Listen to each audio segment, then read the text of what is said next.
Welcome to the Wisdom Tips, everyone. I hope you're having a wonderful day. I'm your host, Dr. Green, and I will be talking to you today about part 3 of overcoming the ugly spirit of jealousy.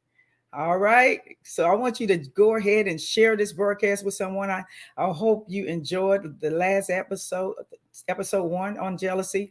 I got a lot of feedback on it. So just share if you like. And also, if you would like, hit the notification button. So when we have new content, you will know that we're coming in with new things. And so you can join us then. Okay. So let's talk about jealousy tonight. I have some exciting news after I talk to you a little bit about it. Just want to jump right on in. So again, please share this broadcast. I'm so excited about this broadcast. I just don't even know what to do, but I'm gonna slow down. I'm gonna slow down. I really know you're gonna enjoy my guest tonight. She's phenomenal.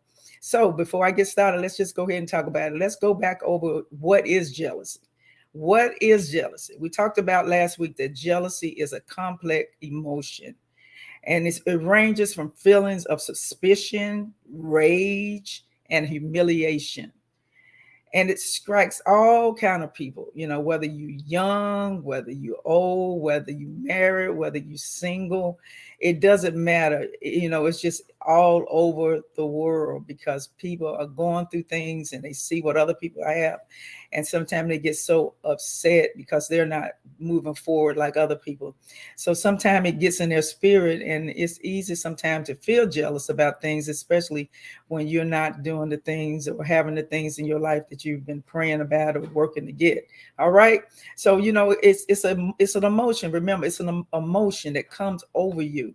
It can be good, bad, or indifferent. Sometimes we can be jealous, because we want something that maybe our friends have, and maybe you still love that friend and you don't hate them, but you get a little bit jealous. But you get home and you get yourself together. That's where I want you to go when you get like that. I don't want you to go the other direction where you begin to hate the person. All right. So, it's an emotion, and sometimes you're going to get there. We all have got there where we get a little jealous sometimes, but we don't want you to go the other direction where you just begin to hate on the person. And next thing you know, you do something crazy. All right.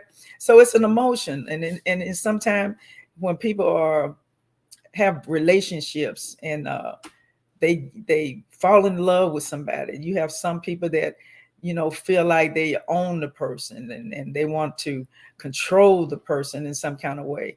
And they even become sometimes to the point that they even threaten the person because they don't want the person to look at somebody else or speak to somebody else. So when you get in that toxic type of relationship, it should be time for you to walk away from that, because sometimes it can get even more dangerous. And we talked about that on last week. So, jealousy is an emotion. Yes, sometimes you're going to be jealous, but you need to have wisdom. And when you're dealing with the emotions of jealousy, it could be that you're just having a bad day. It could be that you're just tired of working so hard and you're not being able to get the things that you want and other things that people want. And you just let your mind just run rapid with all kind of negativity. So we want you to crush that negativity, let it go, take a deep breath, and just know that maybe that wasn't your season, that to get a new car like your friend got. Maybe it wasn't your season to get a new house like one of your other friends got. And all this kind of stuff is just coming at you at one time. But remember this, we talked about seasons a few episodes ago. Your season will come. You just got to wait on it. All right. All right. So why do we get jealous? Another reason why we get jealous, research says that we get jealous because it's at a root cause. It's a root cause of jealousy that sometimes includes low self-esteem. And sometimes it can be caused because somebody just narcissistic, where they feel like they want to possess somebody, and they, want to do what they think they can do to them, and even treat them like they think they own the person. So we do, like you said, that's the negative. Like I talked about, that's the negative jealousy that you don't want to have in your spirit at all. Because once you open that Pandora box, the enemy will come in, he'll see what you're doing, and he'll make it worse. Sometimes jealousy comes from fear of abandonment. And then it also comes from some time of just being discouraged. And that could be some of the greatest motivators. But isn't it kind of silly to think you can tear someone down, and not even try to build them up? Now, isn't that crazy? But that's what we do sometimes. So we don't want to go there. Keep the positive, not the negative mindset when you're dealing with jealousy. Okay. Now that's what I have for part two of jealousy. Right now, I am so excited tonight for this episode because I have a special guest tonight. Her name is Lashanna Alfred, and I want to talk to her tonight about her book and her story. So you don't want to miss this. It's phenomenal, and it's going to encourage you tonight. So go ahead and share, share, share. Lashanna Alfred is CEO and founder of Unchanged Counseling Services, as well as Unchained Behavior Agency. Lashanna is the author, visionary speaker, and a teacher who shares her personal experiences while guiding individuals on how to build their future with their own ideas and breaking free from false limiting beliefs. Please help me give a warm wisdom tip welcome to Lashanna. Hello, Lashanna. I am Hello, thank so you for having me. thankful. I am just so thankful you decided to join us today. How are Yes, you doing? I am good. I am good. Today is going very well. I'm actually on vacation now, so Well, that's great. I know you're doing good. You're on vacation. Wow. I wish I could go. I can't. I need one real bad. Pray for me. So yes. we want to know just a little bit about you. I know I read a little bit of your bio, but it's so much more to you than the story. Um, I was able to meet you last weekend in Atlanta, Georgia, at the All Star Conference, Authors Conference, and it was such a pleasure talking to you. The energy was right. I was getting so excited about some of the tips and things you was sharing with me that was in your book and even in the program that you have. And I just wanted you to come back here on live on Wisdom Tips so you can tell my audience what we can do to get our mind together. Because some of our minds, especially during Christmas time and holidays like this, it can be all Mhm. messed up with stress, anxiety, fear of getting stuff that you need to get done. And so I'm just so excited that you're here tonight, to kind of help us out. So, who are your greatest influence before you get started with your story? Who is your favorite influence that maybe perhaps sparked a little something in you before you started your company? I have to say, Dr. Juanita Bynum Wow. was definitely a great influence when I started this, my transformation and journey. Well, Yeah. that's great. Mhm. That's wonderful because she is a Mhm. powerful woman of God. She's knowledgeable for the Word of God. I listen to her myself sometime, and she's been around a long time. So when Mhm. you see people like that and that they have bounced back for several setbacks and being overwhelmed and things happening to them in their life, and the scriptures just totally changed them because they gave their life to the Lord. It's phenomenal to be able to listen and sit up under great speakers like that, and especially being a woman, because a lot of times we Absolutely. don't have a lot of examples of powerful women of God. We got a lot of men out there, but we do Mhm. have a lot of powerful women. We just haven't heard their stories. And that's Yeah. why we want to hear your story tonight. Lashana, tell us your story and what was the inspiration for you Yes.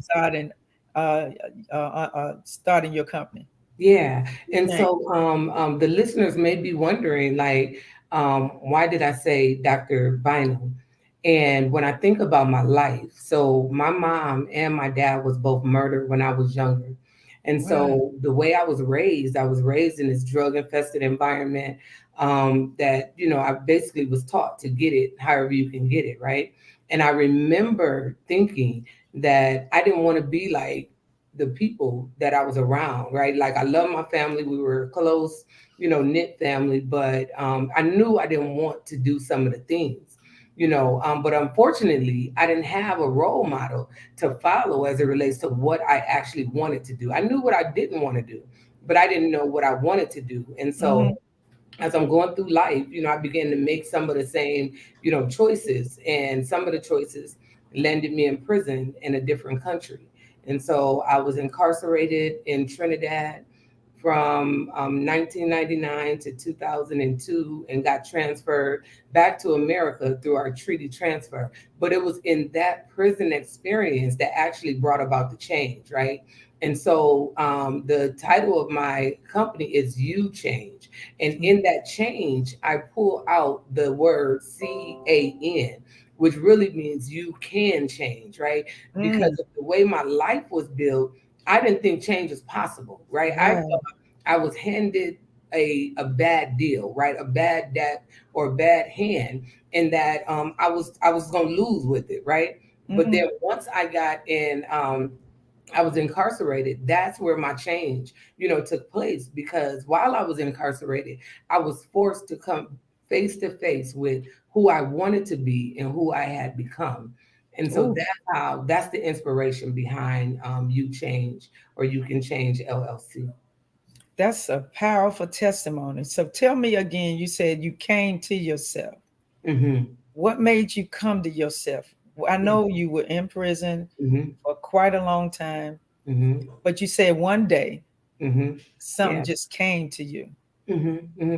What was So that experience like? yeah, so I remember being in the hole. So if you're not familiar with, In the what whole, happens please in the hole. explain to the audience what that is. So the hole is another kind of confinement, right, away from the population. And so I got in a fight with one of the officers, Mm-hmm. and I'm pregnant. I got incarcerated when I was 6 weeks pregnant. And Stop so right there. Before you, I know I'm cutting you off, but wait a it's minute. okay. Ooh, this is a lot to hold on to right here. What you telling me? You was also pregnant. That had to be. Oh my God, I Yeah. can't even imagine what you're feeling, the feelings you were feeling, and the things that you were going through in that Yeah. environment. Because they said in those type of environments overseas, it's not a pretty sight, and it's not a lot of care for the inmates. Is that true? Absolutely, absolutely. So you were And pregnant. Go ahead, pick it yeah, up from there. and I'm and sorry. they didn't like Americans, right? They For didn't whatever like reason. Americans. For Wow. whatever reason, right? So here I am, already locked up away from my two boys at home, and I'm pregnant, right? And so when you think about like the mindset, I was trying to figure out what I could do, to miscarry, to do something, because they wasn't giving me any prenatal care. Really wasn't even expecting it.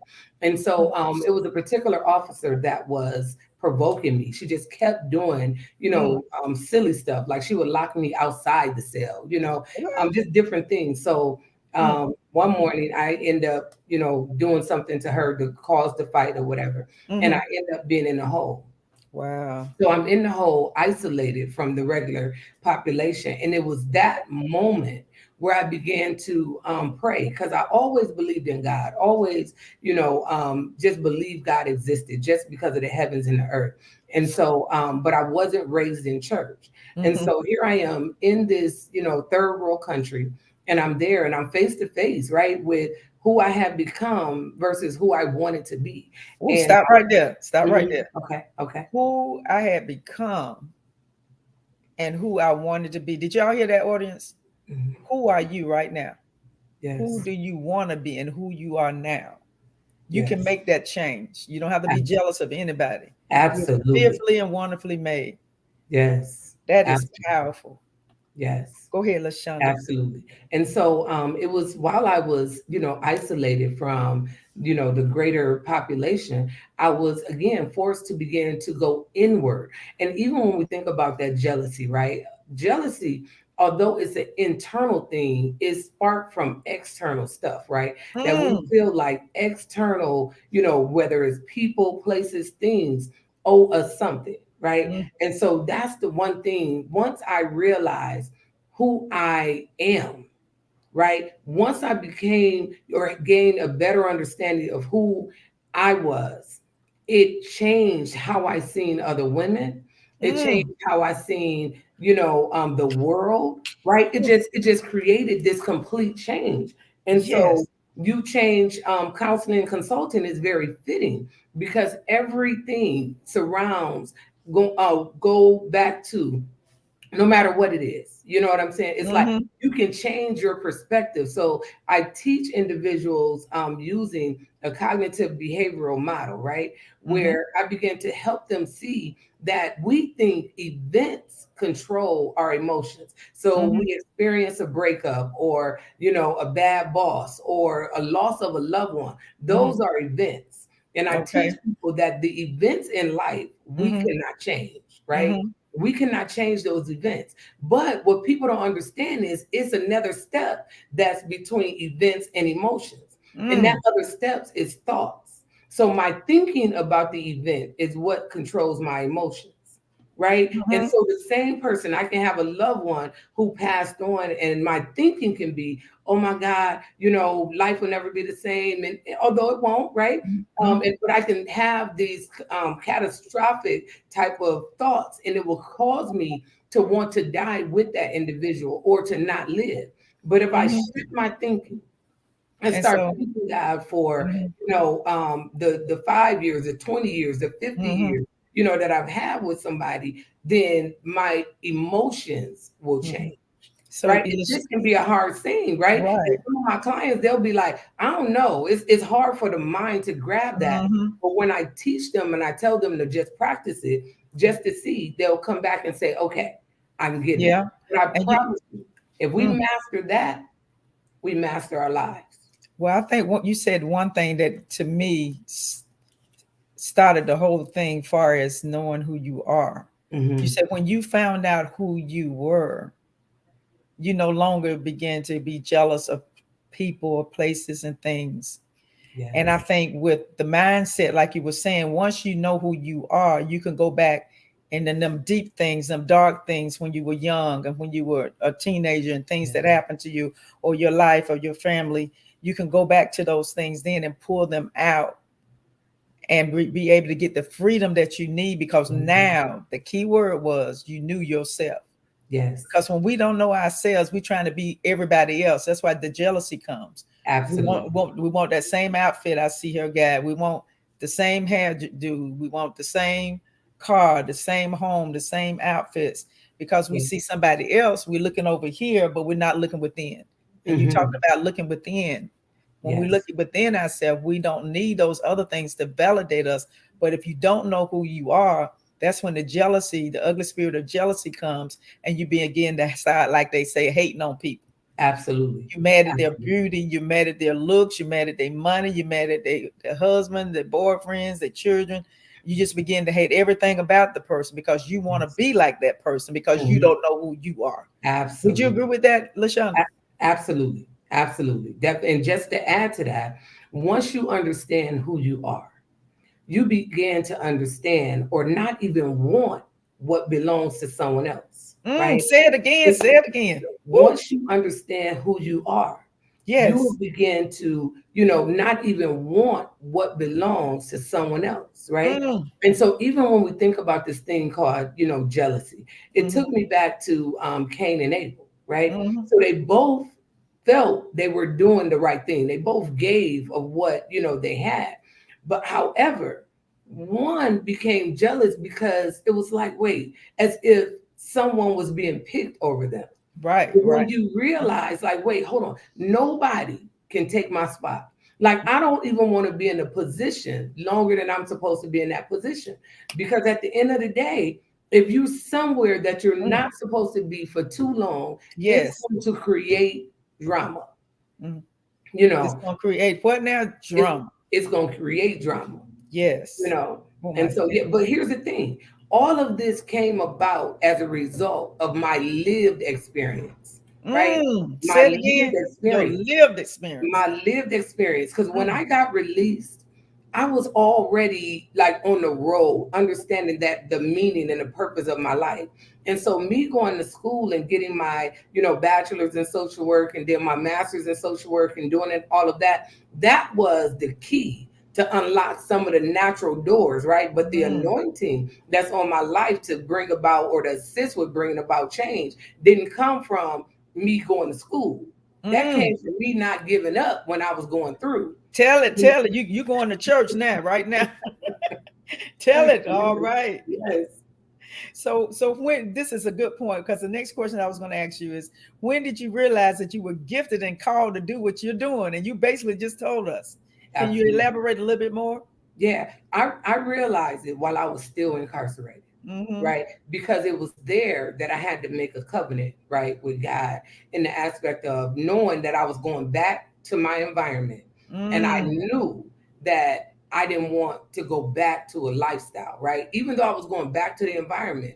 And even before I got incarcerated, I used to always ask a question like, why the recidivism rate was so high. And Yes. I looked at it because people were going back to their same environment. But then Mm-hmm. when I had to experience it, I Mm-hmm. realized that guess what? I can be in this environment, but the environment doesn't have to be in me. And Mm. so, although I was staying with my grandmother at the time, my uncle, was on drugs, so nothing had changed, right? But at the end of the day, what changed was my internal desire. I no longer had a desire for quick fixes, quick Mm. money, quick nothing, and so it was a covenant that I made even before I got released. That's awesome. Mhm. That is awesome. That is amazing, amazing story. So, what was another defining moment in your life after you gave that covenant to the Lord? You knew where you was going, what you was going to do, what you were, and who you was. When you went back to those environments, you had to stop and try to refocus of who you was and go back to where you were when you made that covenant with God. And Mhm. so all of that, I know it wasn't easy. It had to be hard because once you grow up in an environment, that's all you know. It's like a limited belief. It's just certain things that you used to doing or you've seen that has happened, and you grew up like that. You had no other choice but keep doing the Mhm. same thing. But you Right. broke that curse. You broke that generational curse. God had Absolutely. to put you somewhere, not only in a prison, but in the hole, away from everybody. And Yes, when you ma'am. said that you were by yourself, you were secluded, and that's when you found God. I want to talk to someone right now. Sometimes that's where we need to be. We need to be secluded away from everybody, away from the cell phones, away from friends, family. God sometimes will put you in a place that you don't have no other reason, no other way to do but sit up and listen to him. It could be Mhm. on your deathbed, it could be on your sick bed, it could Mhm. be in prison. But Yeah. God will get your attention, and you don't want to go as far as Lashanna went. You don't want to go through what she went through because some of y'all wouldn't be able to handle it. You probably wouldn't even came out alive. But God knew what was in her. So the Lord was speaking to me the other day to she said, tell the people, don't play with me. So I'm telling Mm. somebody right now, don't play with God, because if you play with God, you're going to get in trouble. All right. So what was another defining moment? I know you got so much to tell us, you can't tell it all. But what was another defining moment that helped you move forward into your business and start your business? What was that Mm. defining moment that caused you to do something like that Mhm. when you made So, a decision? yeah, and so it ironically, right? I began to here I am, raised in a drug infested environment, and so when I got released, I ended up working at a drug and alcohol facility. And so, in working and doing that, because when I first started, You Change, it was publishing. And so, I actually published my first book, Behind Bars, A Chance to Change, as a result of that, right? So, I talk about my prison experience, but I talk about how I was behind bars in my mind long before I was Mm, physically behind bars. And so that's where You Change started, but then it just evolved, mm, right? And so, but I started it because I was coming back home. I had have a felony, and so I didn't want society and the blockages, right? The mhm. system, the way the system is set up, to cause me to feel as if I had no other choice but to go back to a lifestyle. And Right. so that's what caused me to, continue with the You Change, the publishing. Then once I got my independent license, I was able to transition it over to my private practice, and then now I have a behavioral health all under You Change counseling and consulting. Well, I am so excited to meet you, Lashonda. You have really blessed me. You blessed me last weekend, and now you blessing me again. And Oh, I even told her the at in Atlanta for my audience, listening audience. Although I'm a counselor, been one for 25 years. I told her, I said, I need to go sit up under you. You need to tell me some things, because the stuff that she went through and how she came out on the other side, and the hundreds of people she's helping every day, it's just amazing. I was so excited to meet her because that's what it's all about, helping each other's. But Right now, LaShawn, we're going to go to break. And to those of you in the audience, we're going to go to break. But when we come back, we're going to share some wisdom tips with you right after we finish this conversation with LaShonda, okay? So at this time, we're going to go ahead to our break. But before we go, I want to ask you again if you would please share this broadcast so other people can hear it. It's some people out there that's hurting, that's going through some stuff, maybe like LaShonda and me have went through in my lives, and God helped us bounce back from setbacks. I know it's somebody out there that need to hear this story. So please share and hit the notification button and like, and we'll be right back after this commercial.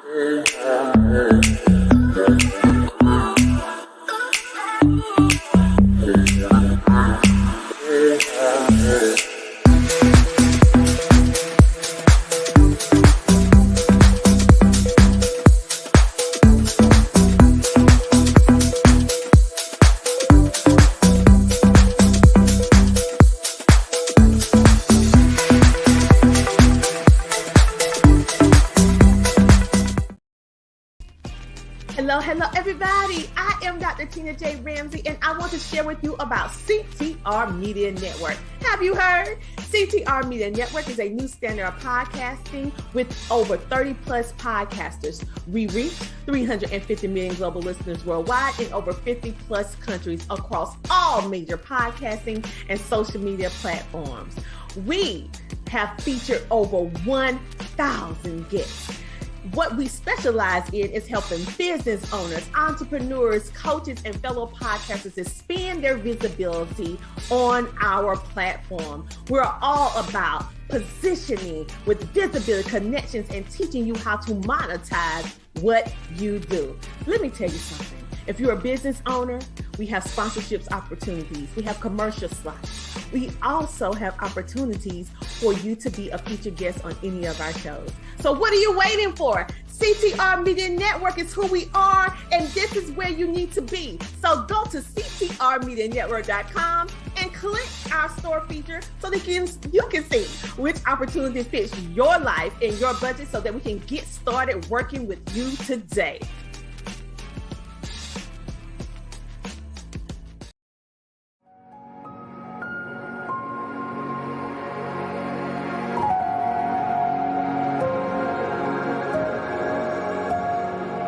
Love is patient. Love is kind. It does not envy. It does not boast. It is not proud. It does not dishonor others. It is not self-seeking. It is not easily angered. It keeps no record of wrongs. Love does not delight in evil, but rejoices with the truth. It always protects, always trusts, always hopes, always perseveres. Love never fails. Where there are prophecies, they will cease. Where there are tongues, they will be stilled. Where there is knowledge, it will pass away. And now these three remain: faith, hope, and love. But the greatest of these is love.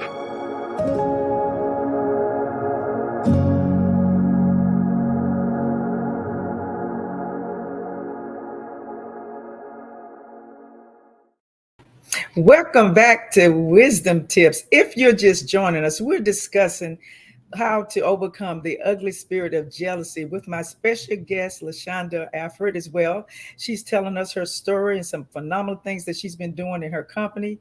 And so, Lashanna, now that you're back, we want to ask you to tell us a little bit about your books that you have. Okay. So the first book, like I said, is Behind Bars, A Chance to Change. And that talks about how I was behind bars in my mind long before I was behind bars physically. My latest book, which I just showed on the screen, is Justice Wears a Dress. Now, I am really excited about that book. That's my fourth book. Let me tell you about the other two. The second book is The Power of Perception, Healing from the Inside Out. Dealing with some of those internal things so we can begin to see, the healing take place in our lives. And then the third book is Ladies Take Your Man Back. The man stands for mature, assertive nature. That book is really to help women who have been through breakups, divorce, and just having a hard time seeing themselves differently, right? And Mhm. because a lot of times when we experience things, we begin to blame ourselves. I should have known better. It's my fault, those different things. So that book, Ladies Take Your Man Back, Mature Assertive Nature, is the third book. But I'm especially proud of the fourth book, Justice Wears a Dress, The Mm. Power of a Woman's Voice, really helping women understand, how we are better together, right? But we cannot be together if we don't deal with heal from some of the trauma that we've been through, but understanding that, wait, hold on, our voices matter. When you Mm. think about the Trayvon Martin, when you think about, some of our young men who've been killed at the hands of, police, right? And I'm just sharing this because this is really what inspired it. When I looked at the justice system and Mm. how how it's different, right? Mm. For women, men, black women, white women, just how it's different. And really being able to look at how do we begin to own our voice. And it Mhm. first starts with us healing within. So yeah, justice wears a dress, the power Just of a woman's voice. mm. Did y'all get that? Justice wears a dress. Could you please, Brooke, put it on the screen where we can contact Lashonda to get her books? I was able to hold them in my hands and I purchased one. And I am so sorry. I think I got the one about the dress, Yeah. Justice in the Dress. Hmm. What's the title again? Justice wears a dress, Yeah, the power okay. of a Just want woman's to make voice. sure. Yes. So please go to her website and get the book, and you're gonna really, really be blessed. I am so excited you was with us, Lashonda. Before we leave, though, I want to know what you think you're gonna see yourself doing the next 5 to 7 years from now. Hmm. In the next 5 to 7 years, I will be focused more on training, just training other professional social workers Mm-hmm. and people in the helping field, because I'm noticing that a lot of helpers, right, those in the helping field, don't have a safe place that they can go to. And so really providing more training and traveling to do that. Mm-hmm. I believe that, my behavioral health is kind of, I just started it this year. And so making sure that that's running and flowing well.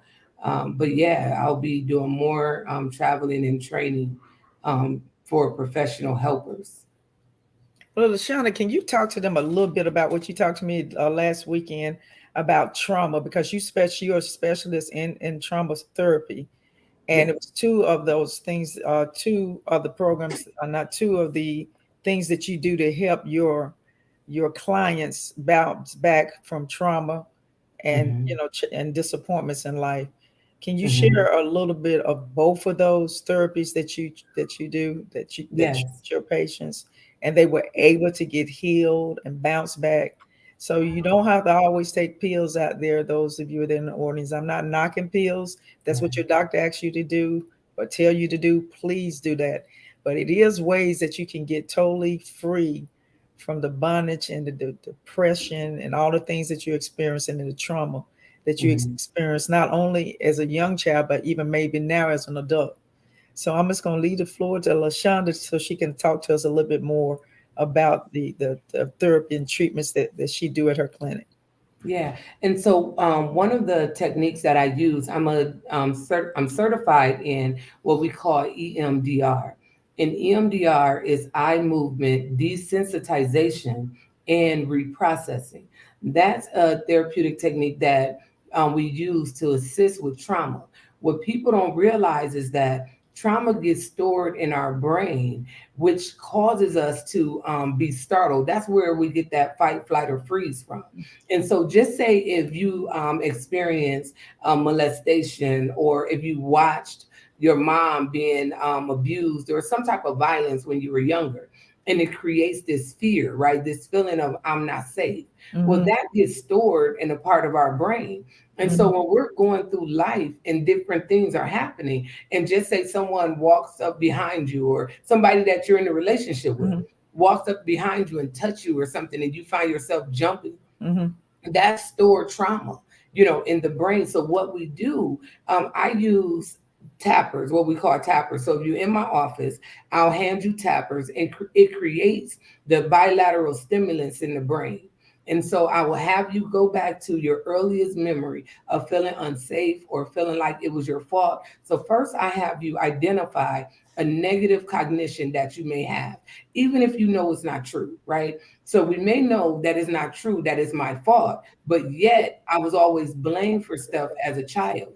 And so now when I'm going through life, then I was blamed when I was in high school, or I was blamed when I, got the breakup or I lost the job. And Mm-hmm. so when I do it on a virtual level, I use the screen, and I will literally use my hand, and I would have you follow my hand. And what you would do, your eyes would just go back and forth, left, right. And you will be thinking, though, about that traumatic experience. You'll be thinking about the traumatic experience. And what it's doing with that left, right movement is Mm-hmm. actually causing your brain to experience what you experience a little differently. So in And other words, it's like flashbacks. You get your memory just goes back to where that trauma first started, and it's inside of you, and that's where the fear comes from too.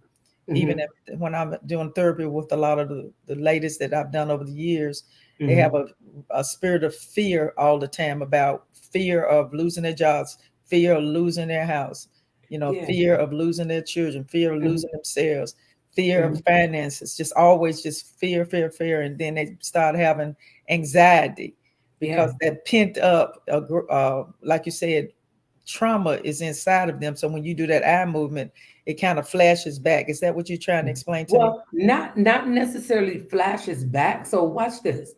Oftentimes we like to repress. So this is what I'm finding. When we go through things, a lot of people think, well, that was just in the past. Well, Mm-hmm. here's the deal. It's not past if it's still affecting you, right? Okay. And Say it that doesn't have again. to Say be, that again. If it's not what it's not in the past if it's still affecting you. happening It's right now. present. Did y'all hear It's that? It's present. not in the past if it's still happening right now. That means you haven't got If it's delivered still from affecting you, it. right? It's still And so affecting sometimes our people, right? And I say our people, as you. in Black people, we have been trained to take a licking and keep on ticking, right? Mm-hmm. Where we get abused, we experience all this stuff from slavery. We get abused, we experience this stuff, and we're supposed to just keep going, right? Mm-hmm. And so this right here, watch this. I did one with a young lady who didn't realize until after we did this process why she doesn't like figurines. And Mm. the memory that she had was that came up was when she was younger, her mom, something happened, and her mom took this figurine from her and threw Mm. it, right? Mm. And that was traumatic for her. So when we're Wow. talking about traumatic stress, it doesn't have to be rape, sexual abuse, or anything. It can just be anything that when you think about it now, it creates this disturbance, right? Within you. So what the eye movement does, it creates the bilateral stimulants in the brain.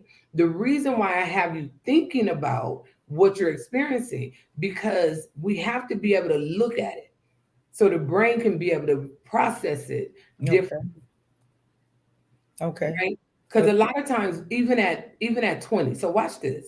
You have a mhm. 3-year-old who may have a tantrum, right? And may Mhm. be crying, or a 5-year-old. We understand that. It's like, okay, you 3, you 5, you don't understand why you can't get that out the store. Right. When you 23, Mm-hmm. when you 43 and you having a tantrum, right? Mm. You're not understanding that. And Mm. so what people don't realize, when persons are in domestic violence, or they're responding from an angry place, I bet I can trace that all the way back to when they was 4, 5. And we have memory even in utero, and people don't even realize that. Like, you can have anxiety if when your mom was pregnant with you, she was going through some type of Mm-hmm. Trauma. anxious or Yeah. traumatic Yeah. things, and that can affect the Yep. uterus. Hmm. Thank you so much. That is Hmm. just amazing. So I love the part where you say if you feel still feeling it, it ain't in the past.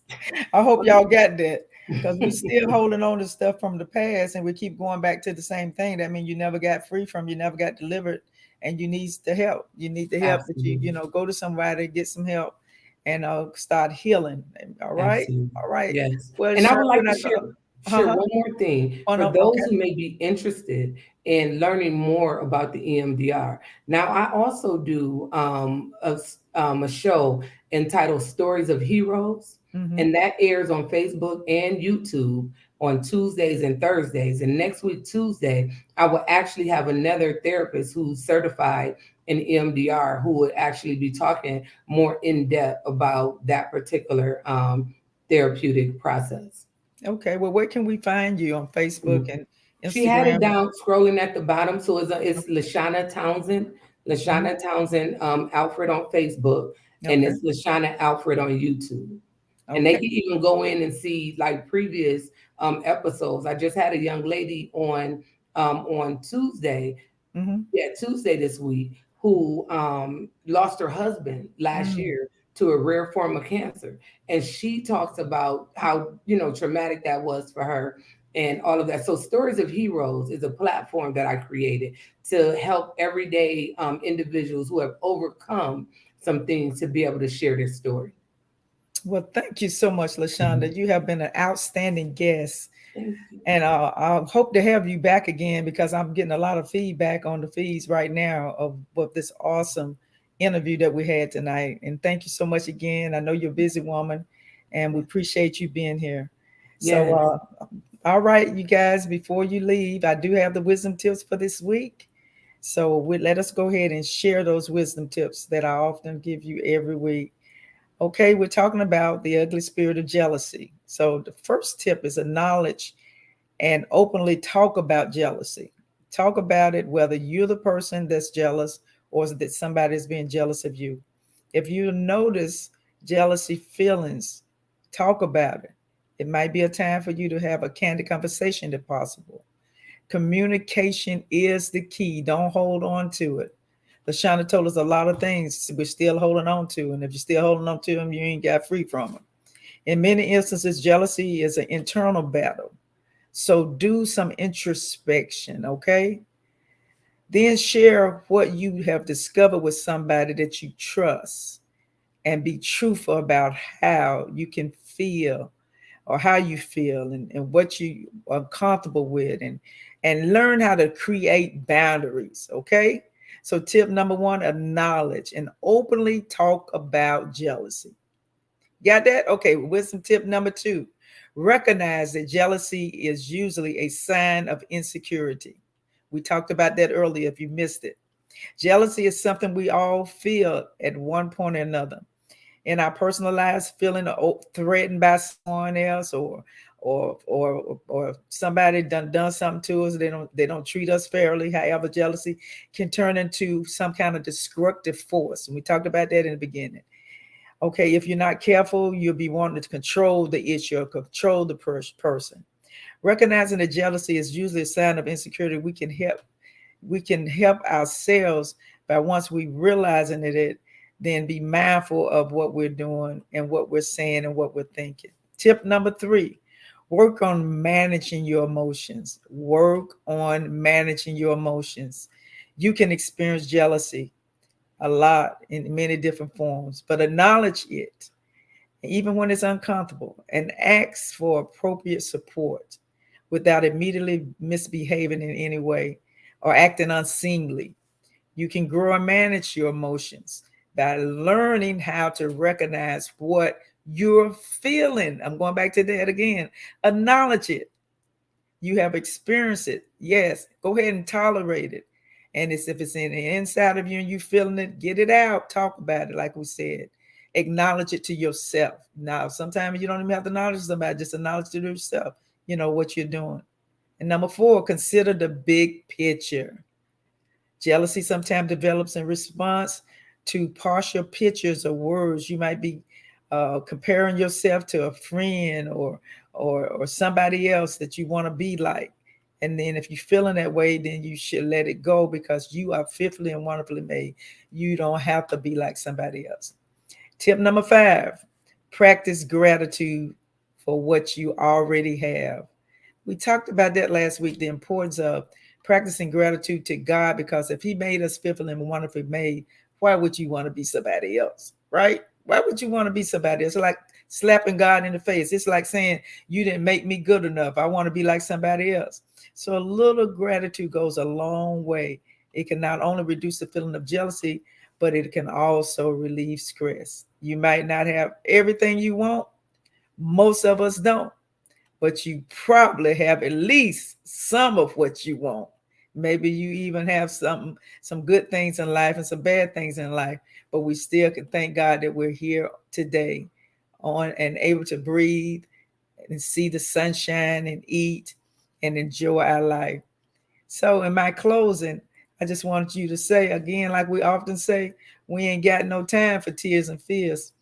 Why? Because wisdom is the principal thing, and all that getting and get an understanding so you can live a victorious life. Okay? And go on out there and live a victorious life. Love you guys. See you next week.